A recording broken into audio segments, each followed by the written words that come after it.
Perfecto, sí. Cuando Ok, quieras ir.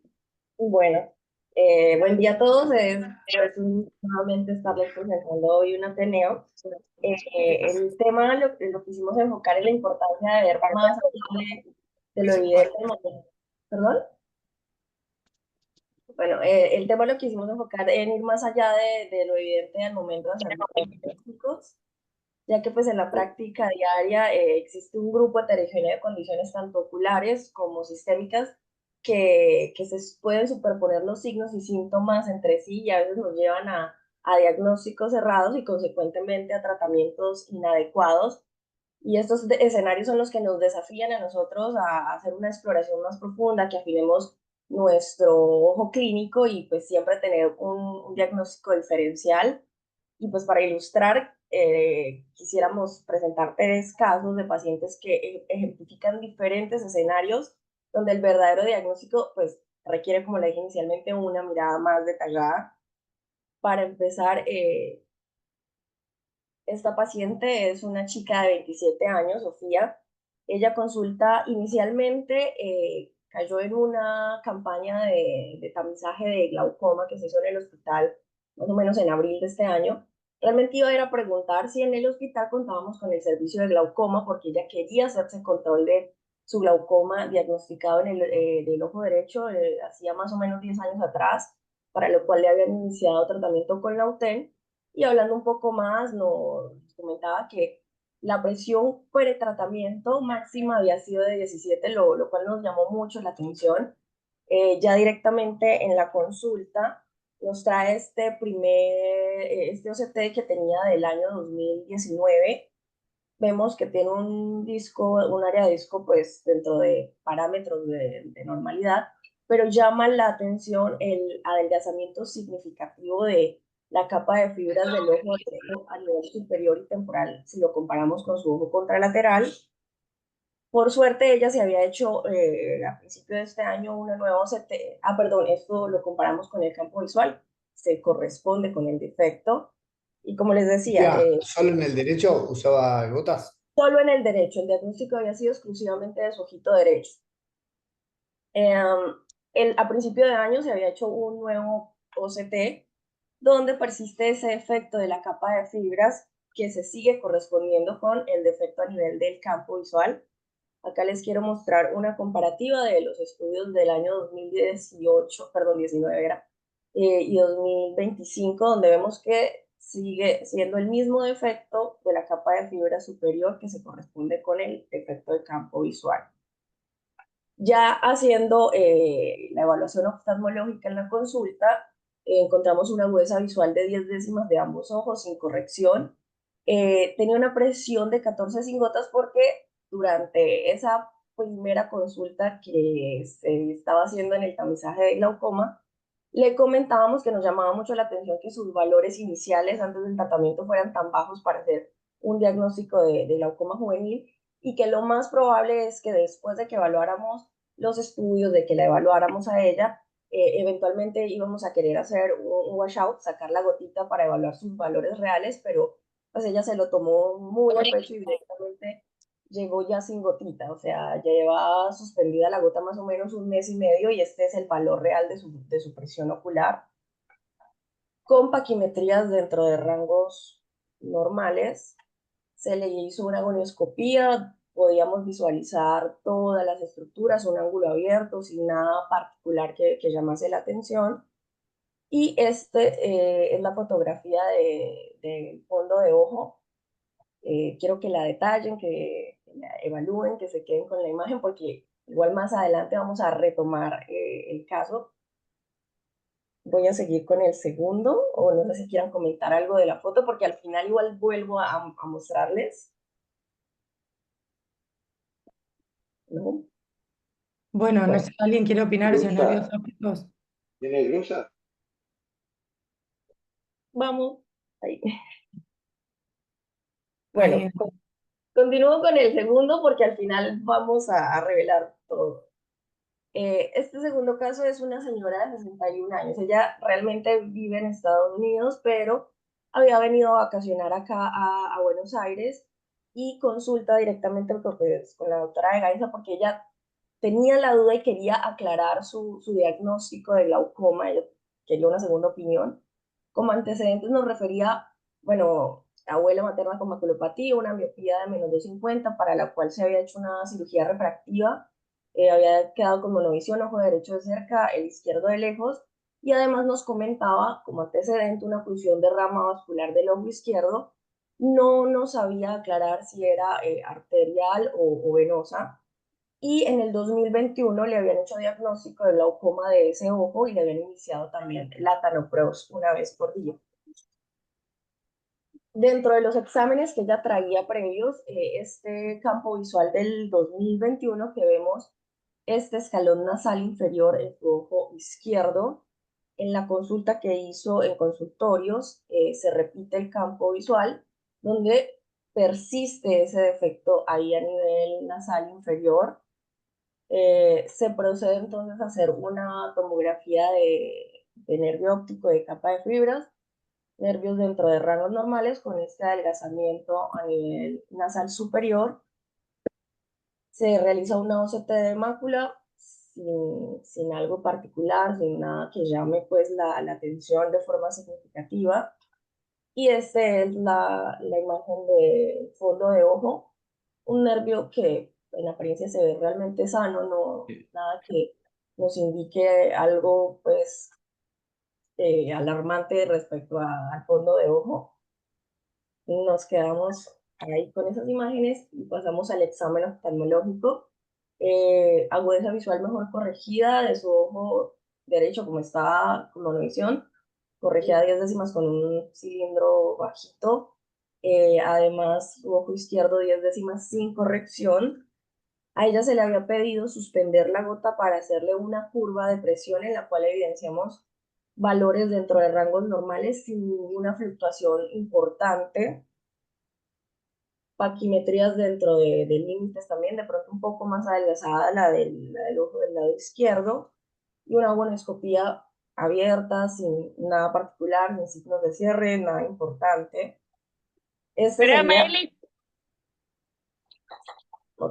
este sería el segundo caso. Vamos ahora con el tercer caso. Eli, Mauricio, un paciente de 63 años, él reside acá en Capital, eh, quería hacerse también control de su glaucoma. Él consulta en consultores, valga la redundancia, como antecedentes, dislipémico, un trastorno del ánimo que se recibía tratamiento, hiperplasia prostática. Se había hecho además una blefaroplastia superior de ambos ojitos y comentaba que desde el año 2016 le habían hecho diagnóstico en ambos ojos de glaucoma, le habían iniciado Lautén y que posteriormente en el 2023 habían agregado al tratamiento Brimopress. Como particularidad, él en algún momento se atendió en consultores, en el año 2014, habían encontrado unas paquimetrías finas, le habían hecho una curva de presión con reposo y simplemente se había dejado en seguimiento y en observación, nada que llamara la atención. Y en el transcurso del 2014 al 2016 cambió de lugar de atención y en este nuevo lugar es donde le hacen su diagnóstico. Gonioscopía no, ángulo abierto, nada particular por mencionar. Con una agudeza visual de 10 décimas le habíamos pedido también suspender toda la medicación para hacerle control de su presión basal sin tratamiento. Y estos eran los valores que tenía a la fecha. Estos son las imágenes del fondo de ojo, estos nervios ópticos para que se queden también con la imagen del nervio para que la detallen. Más adelante tenemos los estudios. Por suerte teníamos una OCT del año 2014, donde vemos una capa de fibras bastante buena, grosores conservados. Llama la atención los tamaños de los nervios. Se repite entonces en la consulta que hace este año un nuevo OCT, donde vemos que no hay un cambio significativo en estos 11 años respecto al grosor de capa de fibras de la retina. Se procede entonces a pedir un campo visual conservada la sensibilidad en toda su extensión, tanto ojo derecho como su ojo izquierdo. Entonces hasta acá quería como mostrar los casos clínicos, más adelante los quiero retomar, porque en este punto quiero poderles hablar de la valoración de la papila glaucomatosa. ¿Por qué? Porque muchas veces el nervio óptico es el punto de partida para que sospechemos o descartemos el diagnóstico de glaucoma, y pues es importante que comprendamos las características típicas. Les voy a mencionar pues brevemente lo que deberíamos valorar. Por un lado, la relación copa-disco. Hablamos de que si hay un aumento de la excavación, vamos a sospechar que hay glaucoma. Generalmente, estos defectos del aumento de la excavación se van a encontrar defectos o notch a nivel del anillo, sobre todo en el borde superior o en el borde, perdón, inferior o superior temporal, que se acompaña además de un defecto de capa de fibras. Esto lo debemos diferenciar, en este caso, con una excavación grande en el contexto de una papila óptica grande, como son las megalopapilas, que bien sabemos es una condición anatómicamente normal, es una variante normal, y hasta en un 20% de los casos se hacen diagnósticos cerrados basándonos únicamente en el tamaño de la excavación y no poniéndola en contexto del tamaño de la papila. Por otro lado, el color del anillo neuroretinal. Tener en cuenta que el glaucoma es muy característico la excavación grande respecto a la palidez de la papila. O sea, es diferente que tengamos esta papila donde no vemos una excavación importante, pero sí hay una palidez marcada. Lo primero que debemos sospechar no sería realmente un glaucoma, sino algo más bien de tipo vascular o incluso a nivel central. Por otro lado, las hemorragias del nervio óptico, que no es característico únicamente del glaucoma, como ya les voy a mostrar más adelante, pero tener en cuenta que las se pueden evidenciar en los glaucomas de presión normal, y esto nos va a hablar de que hay progresión o que hay actividad de la enfermedad y ese nervio está sufriendo. Generalmente estas se van a ubicar en el borde del anillo, acompañadas también de un defecto de capa de fibras. Son típicamente en forma de astilla o en llama, pero esto, como les decía, también las podemos ver en una retinopatía diabética o en una neuropatía con edema de papila. No es exclusivo pues del glaucoma. También deben tener en cuenta lo que les hablaba previamente, los defectos de la capa de fibras. Los defectos típicos en el glaucoma son defectos en cuña, que significa que van a nacer desde el borde del anillo y se extienden a la periferia como en abanico. Esto por un lado. Tener en cuenta también que hay defectos de hendidura, que hasta en un 10% de los casos son defectos fisiológicos, que particularmente no nacen desde el borde del anillo y son finos en toda su extensión, no, el grosor no supera al grosor de una arteriola. Y también hay defectos que se asocian a oclusiones vasculares, como en este caso, donde vemos este vaso esclerosado marcado con la flecha amarilla y respectivamente el defecto de capa de fibras. Con esto quiero ir a consolidar y que entendamos que debemos afinar entonces nuestro ojo clínico, y quiero pues, mostrarles de pronto de forma breve una comparación entre una neuropatía óptica típica, el glaucoma crónico primario, respecto a las características de un imitador, un mimicker. Generalmente, si hablamos de glaucoma, estamos hablando de pacientes adultos. En la medida que va aumentando la edad, va aumentando también el riesgo de padecer esto, a diferencia de pronto de un imitador, a menos de que estemos hablando de un glaucoma congénito o un glaucoma juvenil. Es muy importante en cualquiera de los casos, si vemos una papila sospechosa, bueno, basándome un poco en este artículo, hacer una valoración, una anamnesis bastante profunda del paciente, preguntar los antecedentes personales, familiares, traumáticos, todo lo que se nos pueda ocurrir que nos permita hacer un adecuado enfoque del paciente, y obviamente hacer una muy buena evaluación oftalmológica, no dejar de evaluar agudeza visual, presión, movimientos oculares, retinos pupilares, incluso percepción del el test del color. Eh, Hablando un poco ya de las características generales respecto a la bilateralidad, en tener en cuenta que en el glaucoma generalmente son eh, pacientes que van a cursar con patología en ambos ojos, a menos de que sea en particular algo como un glaucoma uveítico, un glaucoma cortisónico por algún tratamiento tópico. Por otro lado, tenemos la presión ocular. Generalmente son presiones altas las que va a tener un paciente con glaucoma. Diferente es, bueno, el caso de los glaucomas de presión normal. La agudeza visual. La pérdida de la agudeza visual en el glaucoma tiende a ser progresiva. Generalmente se preserva hasta los últimos estadios, donde ya se pierde la visión central, a menos desde que en un principio haya pues compromiso del haz papilomacular. La pérdida de la visión del color. Generalmente en el glaucoma no va a haber afectación. Ya de pronto en los estadios tardíos lo que va a haber es más afectación del contraste del color. Bueno, la evaluación de la excavación, como ya del nervio óptico, como ya les mencioné, las características a tener en cuenta, y esto obviamente evaluarlo en el contexto de los estudios complementarios que le vamos a pedir al paciente, la OCT y el campo visual, que se correspondan el daño estructural con el funcional. Tener en cuenta que en el glaucoma los defectos inicialmente son focales que se van a ir extendiendo hasta pues ya un estadio final donde hay el típico efecto piso, y a nivel del campo visual los típicos que podemos encontrar, un escalón nasal, un hierro, los arciformes que van a respetar línea media horizontal, pero que en a medida que se extienden, ya al final lo que podemos encontrar es una isla central. Y por último, el de par. Generalmente no va a estar presente en un glaucoma o puede ser muy sutil. Tendría que ser una lesión bastante extensa o masiva de los axones para que este pueda ser evidente.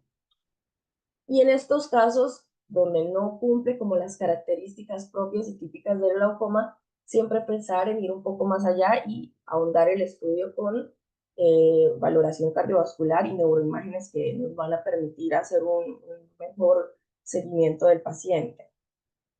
Entonces, ahora para ilustrar un poco, porque insisto en ir más allá de la primera impresión, quiero mostrar algunos casos de glaucoma mimickers que nos muestra que la oftalmología es un rompecabezas. Por un lado tenemos imitadores congénitos, como en el caso de este coloboma. Sabemos que pues, es un defecto del cierre de, de la fisura óptica, donde hay los vasos salen directamente desde el borde de- del anillo, no, del defecto que hay, perdón, y esto se va a corresponder con el defecto visual que tenemos a nivel del campo. Por otro lado, las drusas, como por ahí mencionado previamente, tener en cuenta la deformidad que hay del abultamiento a nivel del disco óptico. Esto, no sé si se logran dar cuenta, acá hay un defecto de la capa de fibras un poco fino, acá de pronto un poco más extenso, que se corresponde también con el defecto del campo visual. Por otro lado, otro de los imitadores congénitos, la miopía alta, que pues este se va a ir evidenciando durante el transcurso de la vida, a la medida que va creciendo el globo ocular. Generalmente, bueno, nervios ópticos grandes con atrofia retiniana que se corresponde con este efecto aumento de la mancha ciega en el campo visual.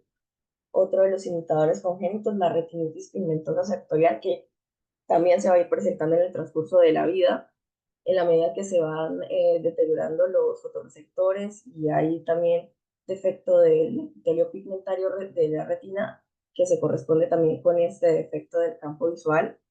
Esto por un lado, imitadores congénitos, pero también podemos encontrarnos con imitadores adquiridos, como en este caso esta lesión ocupante de espacio, un craneofaringioma ahí en la región supracelular, en contacto directo con el quiasma, como vemos el defecto típico de la mianopsia bitemporal, y en el fondo de ojo vemos que hay una palidez a nivel del nervio óptico un poco más marcada del lado izquierdo respecto al derecho.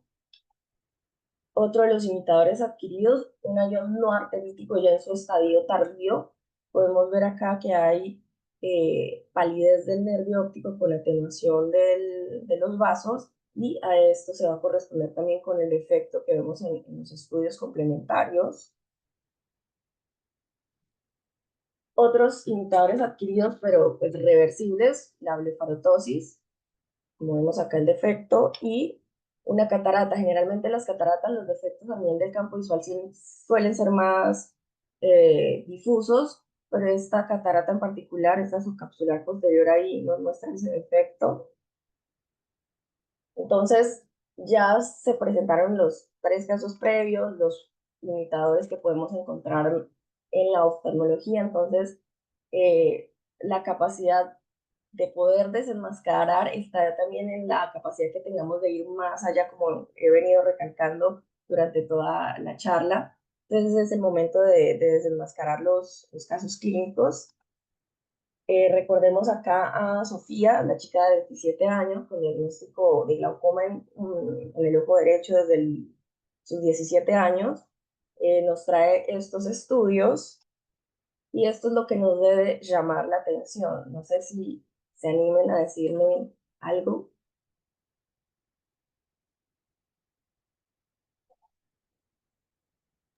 No se ve muy claro, la foto está un poquito quemado el nervio, lo que estamos queriendo, Sí, lo que pasa, bueno, fue la mejor imagen que pude obtener. pero, pero Más sí, pareciera haber algo anatómico. Que hay tipo una atrofia que, o Grusas. A ver, lo realmente, primero que igual está bueno en estos casos, una lo que debería llamarnos la atención. autofluorescencia. No sé si alguien tuvo alguna vez un glaucoma juvenil con presiones de 17 máximas. O sea, lo primero que llama la atención en este caso es, justo hablábamos del caso de Franco, ¿no? Que varios lo vieron, y es un paciente joven con un glaucoma juvenil o congénito tardío con presiones. Suelen ser glaucomas mucho más agresivos, ¿no? Glaucomitas, como por ahí sí tenemos en el primario ángulo abierto el paciente añoso. Con lo cual, si me dice esta chica de 27 años que hace 15 años que usa gotas, tiene ese nervio y tiene presiones de 17, ya algo debería hacernos ruido. Por más que lo CT de mal y que el campo de mal, es como nos tendríamos que estar preguntando si hay algo más que está pasando ahí. Porque no existe un juvenil o congénito tardío así de leve, por así decirlo. ¿Tenemos otra imagen ahí para mostrar, Silvi? no, Para realmente esta nivelarlo. fue la mejor que pude obtener, pero bueno, la idea es, o sea, en el fondo no se veía un defecto, pareciera una foseta con este defecto a nivel de la capa de fibras que le estoy señalando con las flechas. Fue lo que más se ajustó a su diagnóstico. Igual le pedimos también una OCT de mácula. Generalmente la foseta puede ir o no acompañada de un cierre incompleto de la fisura óptica, entonces eso es lo que podría eventualmente desencadenar el desprendimiento seroso macular. No siempre está presente, pero bueno, esta chica tiene una muy buena agudeza visual. Estos defectos que en el tiempo no han progresado y que no, como decía Agus, no termina de cerrar con un diagnóstico de glaucoma juvenil. Lo dejamos inicialmente como una foseta y le pedimos obviamente estar en control y en seguimiento con los estudios. Además está pendiente que nos traiga una OCT de mácula Rosetta sería PIT. Sí, es el paciente del hospital, ella, sí. del hospital, es la Así chica. que la seguimos controlando. Si el defecto es estático, si no cambia en el tiempo, no se descontrola la presión, bueno, no hay por qué pensar que esto es un glaucoma. O sea, y medicar a la chica de por vida desde los 15 años no tiene ningún tipo de sentido. Y una OCT en ese sector. Sí, sí, lo pedimos. Pasa que no Sí, hay sí. OCT en el hospital y no ha llegado todavía. Pero sí, está indicado, por supuesto, pedir el OCT. Bueno, nuestro segundo caso, Cris, la paciente que venía a pedir una segunda opinión de su diagnóstico de glaucoma en el ojo izquierdo, con estos defectos a nivel del campo visual que pues, no ha progresado desde el 2022-2025, con este fondo de ojo que realmente no llama la atención y este antecedente que pues nos debe generar, no alarma, pero sí llamar la atención, que se podría corresponder con esto.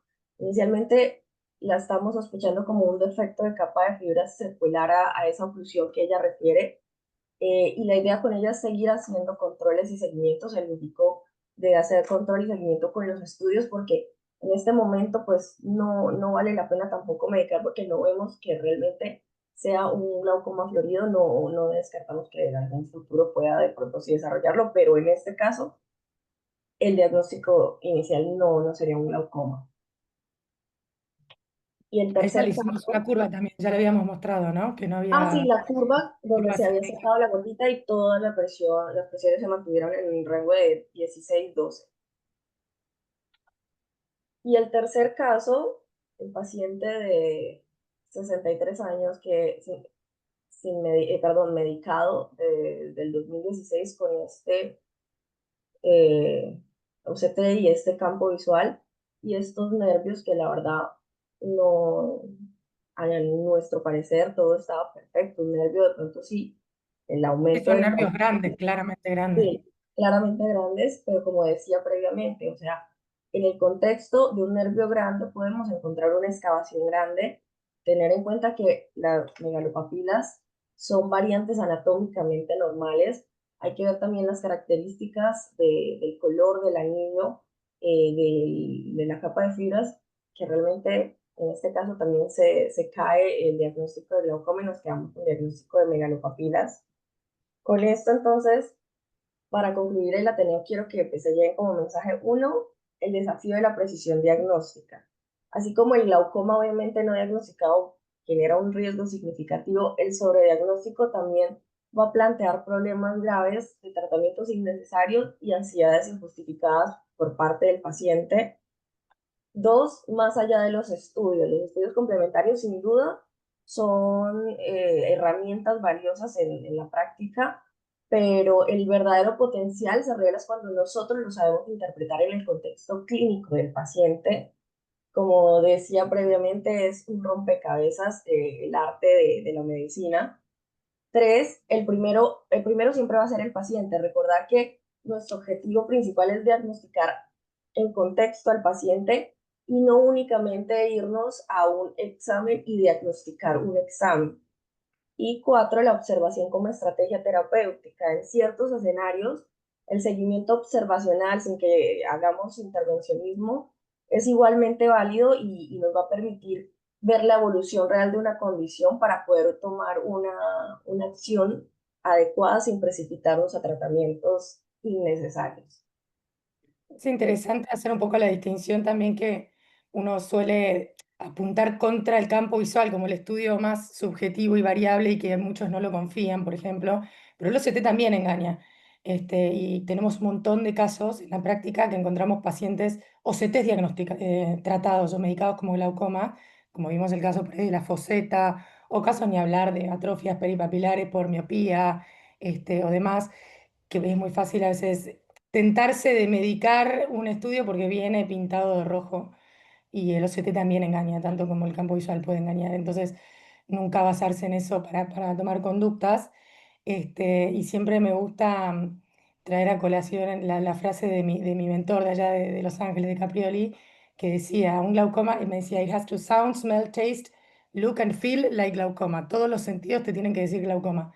Si alguno te está haciendo ruido es porque posiblemente no lo sea y tienes que ponerte a descartar otras cosas. El caso de la chica joven, era raro que no tuviera presiones altas, que no fuera progresivo, que el nervio se viera tan lindo. En el caso del paciente con la megalopapila, tampoco era progresivo, tampoco mostraba presiones, era como que en todos algo decís, che, esto por ahí. Pues hay casos por ahí que nos vienen medicados por episodios transitorios de presión alta. Si medicamos presiones y no nervios, que ahí es donde Silvi, vos hiciste bien la distinción de los nervios ópticos, que son los que hablan y los que dan el diagnóstico, por ahí tenemos pacientes también que quedan medicados crónicamente por algún episodio aislado de presiones altas por uso de corticoides o por algún episodio de weitis o lo que sea, y siguieron medicados por siempre. Y hay que hacer la reevaluación, y de vuelta, ahí la respuesta la tiene el nervio óptico. No hay que medicar presiones ni exámenes complementarios, hay que medicar nervios. Eso es medio la conclusión, diría yo, de este Ateneo. No sé si alguien quiere hacer alguna pregunta o algún aporte. Sí, yo quiero preguntar, ¿a qué consideran los glaucomatólogos paquifina? ¿Menos de 500? ¿Cómo es la...? Sí, la Paqui siempre la tomamos en contexto de todo lo demás como una pieza más del rompecabezas, ¿viste? No hacemos la suma literal o resta por puntos de Paqui. Una Paqui fina, sí, por supuesto, menor a 500 la tomás muy en cuenta, la tenés en cuenta como pieza de rompecabezas, como factor de riesgo y cerca de 600 como factor protector, si quieres, pero cosas ahí medio groseras. No tanto ir a lo fino de, tiene 520 entonces le sumo 3 puntos. No, eso ya no corre más. Pero sí, extremadamente finas o extremadamente gruesas, un poquito te tiran la balanza de decisiones para un lado o para el otro, porque te hablan también de la compliance, de la, ¿cómo se llama? Del soporte del nervio óptico. y de cómo se va a comportar y qué tan sensible va a ser a las presiones. Hoy en día los paquímetros nuevos ya te dan, por supuesto, la presión normalizada con respecto al grosor que tienen. Y luego otro No, aspecto que a veces hay que tener, la... sí, que, hay dime. que tener un poco de cuidado con eso, para que eso, por lo menos sí tomarlo en cuenta, porque si el paquímetro te dice sumale 2 y después por eso, en eso vos vas a basar tu conducta, quizás de indicar una cirugía o de avanzar un tratamiento, quizás uno está siendo más agresivo de lo necesario basándose de vuelta en un examen complementario y en una suma algebraica o algorítmica, que viste que en la medicina nada es matemático. Con lo cual, por ahí está bueno sí, tomarlo en cuenta, pero hasta ahí nomás, ¿no? Que no sea una guía de conducta, algo así, diría yo. Ese sería mi consejo. Y otro estudio, bueno, no estudio, sino que se ve en el examen rutinario es el tema del uso de la luz verde, que es la que muchas veces nos facilita ver esos pequeños defectos arciformes en el fondo de ojo, sin mayor aparatos, ¿no? Eso se ve mejor que con la, bueno, se ve igual con la nerita, pero que uno no siempre tiene nerita. Sí, estás hablando, perdón, no entendí muy bien, de la foto del nervio. Sí, de la Sí, foto, pero que uno con la lámpara de hendidura también lo puede ver de manera directa, con la luz verde. la capa de fibra, recontra, sí, totalmente. Pero Y, que no se usa, digamos, en práctica no se usa, pero que yo supongo los glaucomatólogos sí lo usan, pero que en general mm, no se le saca rédito a esa imagen del fondo de ojo. Ina siempre mostraba, me acuerdo, alguna foto donde se veía un cacho de fibras que salían del nervio óptico. Sí, eso también tuvo una época de mucha popularidad, y está bueno, se usa. Nosotros nos basamos muchísimo en la foto del nervio óptico y la comparativa, y es verdad que esa también aporta. Pero a veces con el OCT por ahí cae un poco en desuso, porque el OCT te mide también Es, la capacidad. Por supuesto que si no lo tenés está bueno, pero cuando lo el tenés OCT es más objetivo. no te aporta tanto. puedo, perdón, una única pregunta. Sí. Desde dónde miden, o sea, perdón, cómo se considera una papila grande, megalopapila? O sea, ¿hay algún número o algún rango de números que uno diga, no, esto sí, claramente? Porque a veces yo hago CTs muchas veces por glaucoma, porque a mí me mandan para hacer el estudio, y hay ojos que tienen un nervio que da aspecto de daño, pero con una capa de fibras normal, con un complejo ganglionar macular dentro de lo que se espera, y uno dice, no, esto es la papila que es grande, pero ¿desde qué medida es grande? Porque la medida que la dan en la apertura de la membrana basal es 2,05. Eso no es necesariamente grande. Entonces, ¿hay en algún lugar alguna eh, tabla de medidas que están? Mira, es una re buena pregunta porque es algo que en realidad un poco varía según la bibliografía, varía según la población. A grandes Sí. rasgos no hablamos de papilas normales entre 1,5 y 2,5 y más de 2,5 ya es megalo, pero también depende de la bibliografía que busques y depende de la población en la que estés. Pero a grandes rasgos, más de 2,5, ya un 2,8, un 3 ni hablar, son consideradas megalopapilas. Pero sí es verdad que Milímetros cuadrados. sí. Ok, ok, más de 2,5, perfecto, gracias. Bueno, pasamos a córnea. Bueno, les presento este caso. Uy, no me corre. A ver. ¿Se oye bien? ¿Se ve la pantalla? Te oye y se ve, sí. Sí, Sí, perfecto. Pato, con la Puede ser que flechita de abajo. Bien, gracias, Seba. Bueno, este es un correntino hombre, 39 años, que lo había visto Ina en 2016 por un glaucoma congénito y una opacidad en la córnea. En ese momento que Ina lo había visto por primera vez en 2016, usaba latanoprost una vez por día en los dos ojos y dorsotimolol en el ojo derecho.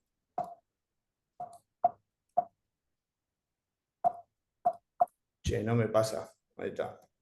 Bueno, y tenía una agudeza visual sin corrección de 2 décimas en el ojo derecho y 4 en el izquierdo, que llevaba pinhole, con pinhole en el derecho a 3 décimas. Ina le había hecho, en marzo de 2017, le hizo una FACO con LIGO, le puso una válvula de MED y un trasplante penetrante, todo al mismo tiempo en el ojo derecho. Y yo lo veo en junio de este año, o sea, en este mismo mes, hace menos de 15 días, y tenía una agudeza visual sin corrección de 1 décima, 4 en el izquierdo, que era su ojo bueno, seguía viendo 3 décimas con pinhole y el ojo derecho estaba en exotropia. Y yo les muestro el ojo izquierdo, un poco para ver cómo pensé este caso. Entonces, ¿alguien ve algo ahí llamativo? ¿Qué les parece que es eso que les muestro en la imagen? Se ve esa línea que no me acuerdo cómo se llamaba, pero tiene Como la yualba anteriorizado prominente, eso. eso. Perfecto. ¿Cómo se llama? Fuera- Embryotoxon Embryotoxon era. posterior. Es, Embryotoxon posterior. Embryotoxon, sí. Embryotoxon posterior, perfecto. Y la pregunta ¿es patológico el embryotoxon? No. Depende. No, o No, sea, no, excepto que encuentres las líneas del Axenfeld, o sea, las adherencias que tapan el ángulo del Axenfeld o Rieger. bien, entonces, lo primero que uno debe pensar es que puede ser normal, pero lo segundo que hay que pensar si es patológico es en Axenfeld-Rieger, como dijo Vivi. Entonces, ¿es patológico? No, es una Schwalbe prominente que está anteriorizada en el examen con lámpara hendidura, por eso la vemos, si no, no se ve hasta que le hagas le mires el ángulo, pero es, no te digo patognomónico, pero casi patognomónico de Axenfeld-Rieger. El 15% de la población normal lo tiene y por lo tanto, si no tiene otras anomalías, hay que relajarse. Lo que pasa es que este paciente sí tenía otras anomalías y ya había estado operado por glaucoma, aunque el ojo derecho que era el operado, después le voy a mostrar, pero ya estaba todo distinto. Entonces, en el Axenfeld-Rieger lo que hay que saber es que es un término medio paraguas. Antes se hablaba de anomalía de Axenfeld, anomalía de Rieger, y recién en 1985 los Shields, para variar, describieron todo como lo mismo, que se supone que es un desorden del segmento anterior donde se cree que digamos, lo que lo causa es un defecto en la migración de las células de la cresta neural. Y lo cierto es que estos pacientes tienen en general glaucoma, más del 50%. Y dentro de las cosas que tienen es que tienen, además del embryotoxon posterior, hipoplasia en el iris que les genera corectopia y policoria, y es autosómico dominante. Esto es una histología de un embryotoxon posterior que justo ahí tiene adherencias del iris, que es bastante típico de Axenfeld-Rieger. Ahí donde está el número 8, o la S, ¿no? La S, ese sería la Schwalbe prominente o el embryotoxon, y lo otro es una adherencia del iris. Entonces, el Axenfeld-Rieger tiene embryotoxon posterior, procesos iridianos que no le miré, pero hipoplasia iridiana con corectopia y policoria que este paciente no tenía. Y la córnea raramente presenta un problema en el Axenfeld-Rieger. Eso es importante. Y el diagnóstico diferencial más parecido es el síndrome irido-córneo endotelial, que las diferencias bastante abismales son que el síndrome irido-córneo endotelial es unilateral y además se da en adultos. Entonces, ya ahí tenemos bastante certeza de que no es un síndrome irido-córneo endotelial. Y el Axenfeld-Rieger además puede tener manifestaciones sistémicas como microdontia, tiene el labio inferior puede ser prominente, tienen hipospadias, le sobra piel a veces en el ombligo y algunas cosas sistémicas que no siempre están, pero que si están es recontraevidente. Bueno, esto es lo mismo, una anatomía patológica de un Axenfeld-Rieger con embryotoxon posterior. Y esta es la imagen del paciente, yo les mostré el embryotoxon posterior y también tenía en el ojo no operado, tenía esta opacidad central en la córnea. Y que si hacemos el corte, fíjense que se ve. ¿Alguien quiere describir a ver qué ven? Como un haze ahí en el centro del eje visual. Y Sí. algo, y la DSM está como engrosada. Tiene un afinamiento, ¿no? Y parece afinada, sí, la córnea central, donde está ese leucoma. Claro. Bien, parece. Adelgazado y leucoma profundo. Bien, bien, Artur. O sea, el leucoma es bien profundo, es en el estroma posterior. El estroma anterior está bien y se ve como un afinamiento, como si fuera una protrusión. Hay una entidad que se llama queratocono posterior, que por ahí alguna vez escucharon, pero yo cuando hice el corte dije, esto parece estar afinado atrás. Entonces tenemos un leucoma unilateral, porque en el otro ojo está operado, tenemos un embriotoxon y tenemos lo que parece un afinamiento junto a una opacidad del estroma posterior. Entonces lo reinterrogo y me dice, mirá, a mí de chico me notaron que tenía la presión alta y tenía opacidades en las córneas de los dos ojos desde que nací, y a los 9 meses me operaron por primera vez, por lo visto de glaucoma, no sabía muy bien de qué. Y esta le pedí a Ina que me pasara fotos, esto es una foto de la cirugía, la di vuelta, o sea, lo que está abajo es abajo y lo que está arriba es arriba, y se ve que tiene una opacidad en la córnea central también, y fíjense que además tenía una adherencia entre el iris, no periférico, sino bastante central, entre el iris y lo que sería el borde del leucoma. ¿Qué? ¿Como un Peters? Y sí, puede ser bien, Vivi. Entonces, tenemos algo congénito bilateral y en un ojo al menos tiene una adherencia entre el iris y la córnea que no es tan periférico.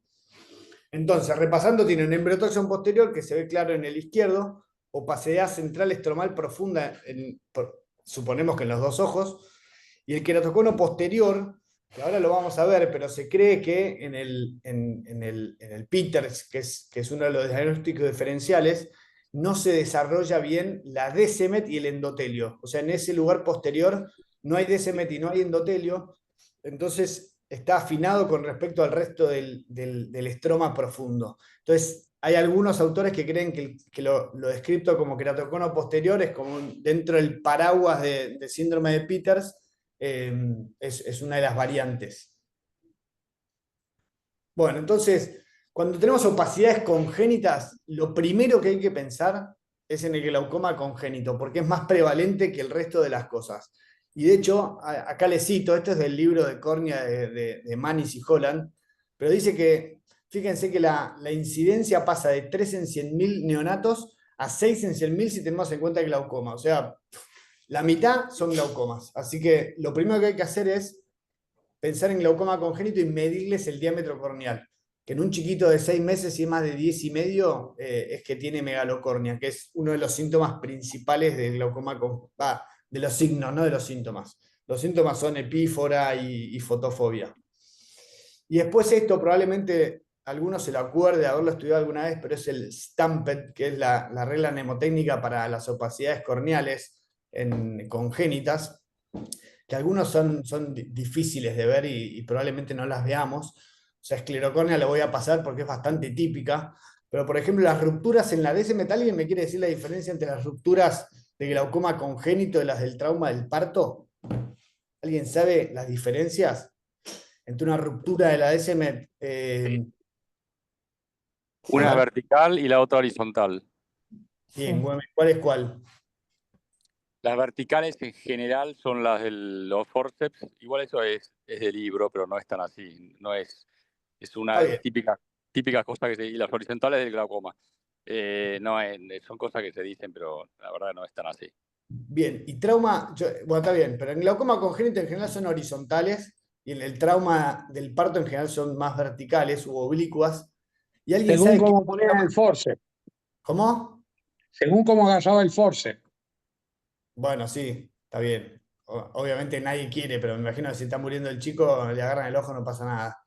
Pero, ¿alguien sabe qué ojo está más afectado en trauma forcipal y por qué?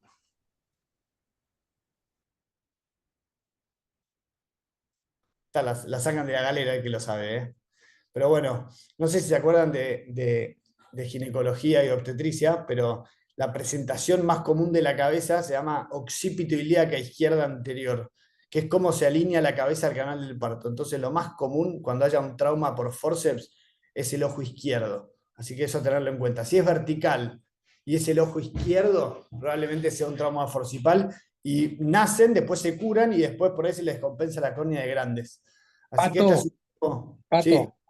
a lo mejor no me entendiste, pero eso es lo que te decía, según la rama del forceps. Yo hice ginecología, por eso te digo. Entonces, Ah, según la ubicación de la rama del forceps entre la oreja y la nariz, es la ubicación de la lesión. no te entendí.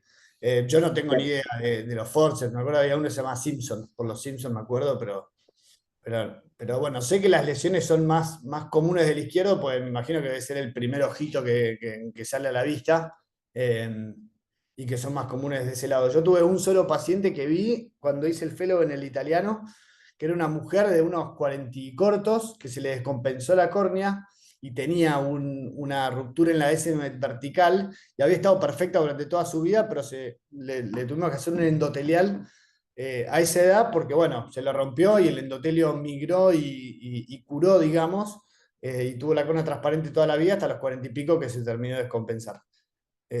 Así que, y anduvo perfecto, me acuerdo con el DSEC. Bueno, después, como diagnósticos diferenciales, las úlceras son relativamente fáciles porque obviamente tienen el epitelio, o sea, las tenéis con fluoresceína y tienen el epitelio, no tienen epitelio. Las metabólicas en general no son recién nacidos, o sea, hay que tenerlas en cuenta, pero además son bastante raras. Y de las cosas que son más comunes, los defectos corneales posteriores, el Peter, como bien dijo Vivi, es uno de los más comunes. Y en los centros terciarios de especializados en córnea, es la causa más común de opacidades centrales. Lo importante es que la periferia suele estar clara y que es bilateral en el 80% de los casos, y que nacen con la opacidad ya en la córnea. Tienen atenuación o ausencia del endotelio y Descemet por detrás del leucoma, que es lo que yo les decía que puede ser parte de lo que se llama queratocono posterior, y son frecuentes las adherencias del iris al borde del leucoma, que es lo que yo les mostré en la foto de Ignacio. Entonces, repasando, periferia clara, avascular, adherencias, que en general son entre el collarete iridiano, o sea, no en la periferia, sino bastante centrales, y la periferia del leucoma. Tienen glaucoma en un alto porcentaje, son bilaterales en el 80% de los casos, y la herencia es esporádica. Eso es importante porque el paciente lo primero que me preguntó es, doctor, pero ¿y mis hijos? Yo tengo 2 hijos.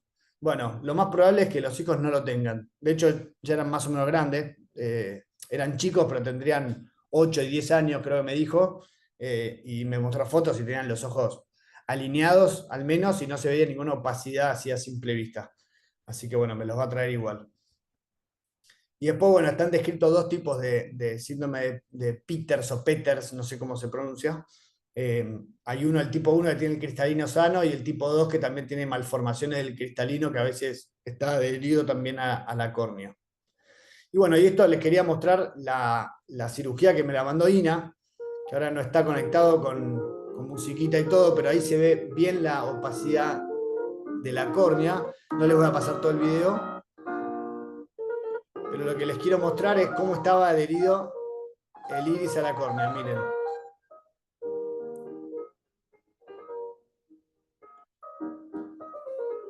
Ahí ven que ahí se ve toda la marca del iris. Así que bueno, realmente tenía una adherencia clara entre la córnea y el iris. Así que bueno, este es el paciente hoy. Fíjense el ojo que lo operó Ina, que es el derecho, que ahí se ve, tiene la pupila bastante redondita, tiene una iridectomía superior, se ve el tubo, no sé si lo ven, ahí donde estoy señalando se ve el tubo que está, le hizo el trasplante un toque descentrado hacia abajo a propósito por el tubo, y el paciente está muy bien. Yo lo mandé a hacerse una lente escleral, tiene un astigmatismo bajito de 3 dioptrías, y llegó a ver 5 décimas con una lente escleral, así que en principio yo creo que con una lente escleral va a tener binocularidad, y bueno, 5 décimas está más que bien. Los nervios estaban sanos, me llamó la atención, tenía una excavación de 0,3 en el derecho y 0,1 en el izquierdo, y siempre el izquierdo por lo visto había sido su ojo dominante, así que en principio el izquierdo por ahora no lo voy a tocar, y después veremos cuando esté con la lente escleral a ver si hacemos algo, pero ya tiene una edad que la ambliopía, si estuvo, y si está incómodo con su vida cotidiana, hacer un trasplante, pero tiene una visión de 4 décimas sin corrección, que es algo relativamente bueno en el izquierdo. No sé si alguno tuvo estos casos, si quiere comentar algo. Bueno. Eso que dijiste de ambliopía, Pato, a veces, si ya lo agarrás después de los 7 años, tenés que tener claro que no va a mejorarle la visión. Digo, para no operarlo por operar. Sí, a mí uno de los consejos que me dio una médica de Estados Unidos, que se llama Sophie Den, que es una genia, me dijo: Patricio, consejo, a chicos no los opere de trasplante de córnea salvo que no quede otra, me dijo. Si no queda otra, operalo, pero si no, no andan bien. Y en estos casos, a este muchacho, igual ya es grande, pero bueno, a este señor hay que hacer un trasplante penetrante sí o sí, porque tiene todo el estroma posterior, no le puede hacer ni un DSEC ni un DALC, porque tiene mal el endotelio y el estroma posterior. Y con 4 décimas, la verdad que yo lo esperaría y no tiene mucho interés en operarse tampoco. Bueno. Pato, sí. Una nota de color, porque lo acabo de buscar, porque siempre entre Peters y nunca se sabe cómo es. Yo lo googleé también, ¿eh? Es Alfred Peters, que es alemán, y en alemán se pronuncia Peters. Si lo pones en inglés es Peters, pero es Peters. Sí, lo busqué en Google y le dije que me lo pronunciara, y me lo pronuncié en 3 idiomas distintos, así que no sabía, la verdad. Claro, pero como es alemán, es Peters. Sabía que era alemán, gracias. Bueno, Peters entonces, bien ahí, ya es un montón. Bueno, segundo caso, un hombre de 64 años que tenía antecedente de una cirugía de pterigion hace 5 años en el ojo derecho, no, en los dos, perdón, y estaba, como otros antecedentes, estaba tratado por glaucoma con dorzolamida y timolol cada 12 horas en los 2 ojos. Y me lo derivan por una interconsulta. Me dicen: che, le recibió el pterigion, porfa, mirámelo. Bueno, dale, un paciente del hospital. Yo lo veo y parecía tener una recidida del pterigion. No sé si ven ahí del lado nasal, que está como, bueno, típico de pterigion, la conjuntiva sobre la córnea, con esas líneas típicas del pterigion. Pero a mí me llamó la atención que acá, a nivel del canto medio, no sé si ven como 4 o 5 tabiquitos como de cimbléfaro ahí, bien chiquititos. Que bueno, la verdad que lo miré y me llamó la atención porque además no estaban en relación directa al pterigion, es como que había un espacio de conjuntiva sana en el medio.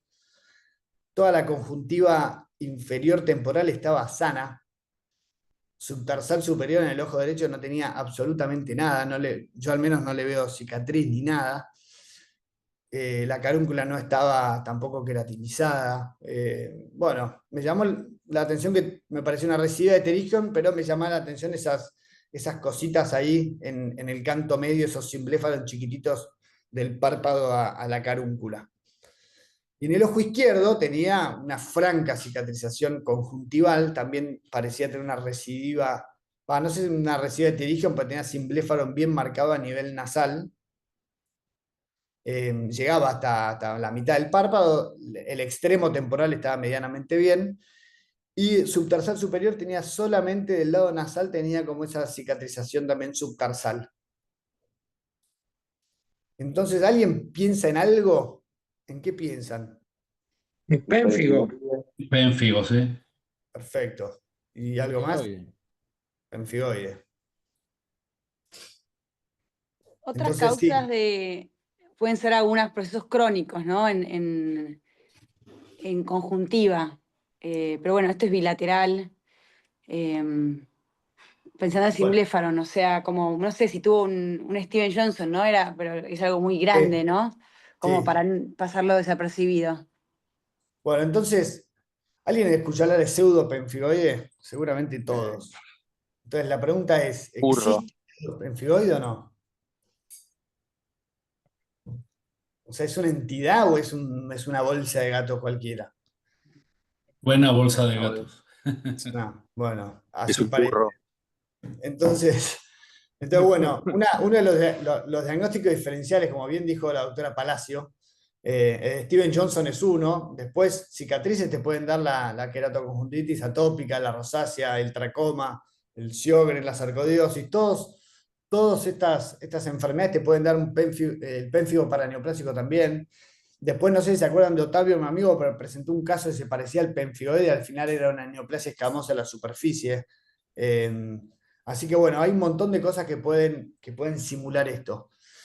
Y yo acá leí me llamó la atención de este caso, que era todo bastante nasal, obviamente. Se me ocurrió y lo pensé y después me puse a estudiarlo, pero bueno, hay este grupo, sobre todo John Dart, que es de Moorfields, empezaron a describir y hablar, en vez de hablar de pseudopenfioide, hablar de cicatrización conjuntival inducida por drogas. Y bueno, y es uno de los diagnósticos diferenciales que tenemos que tener. Ahora les voy a ampliar un poquito, pero cuando tenés una cicatrización conjuntival y tenés drogas tópicas como antiglaucomatosos, que son los más comunes, al menos se te debería prender la lamparita, y ahora vamos a ver cuándo se tiene que prender un poco más. Pero bueno, hay que tenerlo en cuenta que alguien esté medicado para el glaucoma. Y es fundamental distinguir entre pemfigoide cicatrizal ocular y digamos, conjuntivitis cicatrizal inducida por drogas, porque el tratamiento es totalmente distinto. Uno es suspender las gotas y el pronóstico es excelente, y el otro es con medicación sistémica, así que nada que ver uno de otro. Y este es un review que hicieron en el Indian Journal of Ophthalmology de 2020, y en este review mencionaban los 3 trabajos más importantes que se hicieron de conjuntivitis cicatrizales. Este que les muestro primero es del John Hopkins del año entre el 85 y el 2000, siguieron a 231 pacientes, y un tercio más o menos tenían pemfigoide y el resto eran pseudopemfigoide, de los que 30%, casi la misma cantidad que de pemfigoide, eran inducidos por drogas. O sea, el número era más o menos igualado de pemfigoide y conjuntivitis cicatrizal inducido por drogas.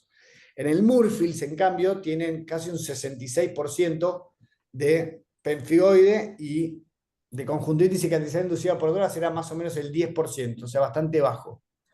Y en India casi no existe la conjuntivitis cicatrizal inducida por droga. La mayoría, zarpado, era Steven Johnson. Y lo que terminaron diciendo casi en los 2 artículos que les mostré es que cuando uno piensa en poblaciones caucásicas de ingresos, digamos, de países desarrollados, tiene que pensar más en conjuntivitis cicatrizal inducida por drogas y pemfigoide, y en países como India, en Steven Johnson.